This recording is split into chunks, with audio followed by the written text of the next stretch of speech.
কিছু ব্যক্তি গিয়ে মসজিদে গিয়ে তারা তাদের কথা বলছে। তারা যদি বলতে পারে, আপনি কেন বলতে পারবেন না?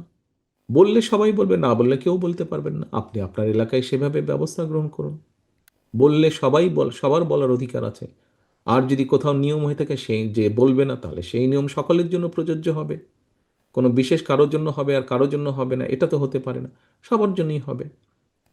আসুন সহকর্মীবৃন্দ, স্বৈরাচার দেশের অর্থনীতি, দেশের সমাজ ব্যবস্থা, দেশের শিক্ষা ব্যবস্থা, দেশের কৃষি ব্যবস্থা, যেটাই যেখানে রেখে গিয়েছে অসম্ভব ভঙ্গুর অবস্থায় রেখে গিয়েছে, ধ্বংসপ্রাপ্ত অবস্থায়, যুদ্ধবিধ্বস্ত দেশের মতো ধ্বংসপ্রাপ্ত অবস্থায় রেখে গিয়েছে।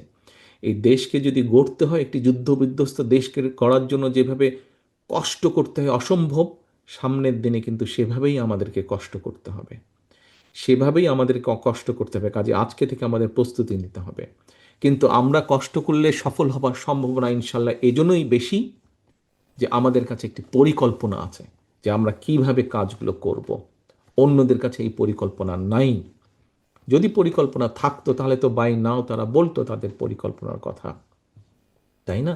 তাহলে তো বলতো তারা, কিন্তু এখন পর্যন্ত তারা বলেনি। এখন বলবে, দেখবেন কয়েকদিনের মধ্যে বলবে। আমাদেরগুলো দেখেছে, জেনেছে তো। আবার আমাদের ফোল্ডারের অনেক কিছু চলে গেছে অনেকের কাছ থেকে, আত্মীয় স্বজনের মধ্যেও তো থাকে।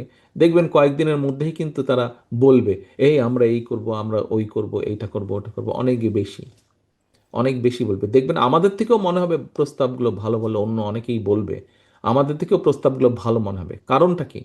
আমরা বাস্তবতার নিরিখে করেছি। আমরা বাস্তবতার নিরিখে করেছি। আমরা হঠাৎ করে বলে দিচ্ছি না, আমরা ফ্যামিলি কার্ডের কথা বলেছি। কিন্তু আমরা বলে দিচ্ছি না যে আমরা কোনো জিনিস একদম ফ্রি দিয়ে দেব। সেটা সম্ভব না। বাস্তবতার নিরিখে বলেছি, বিবেচনা করে বলেছি।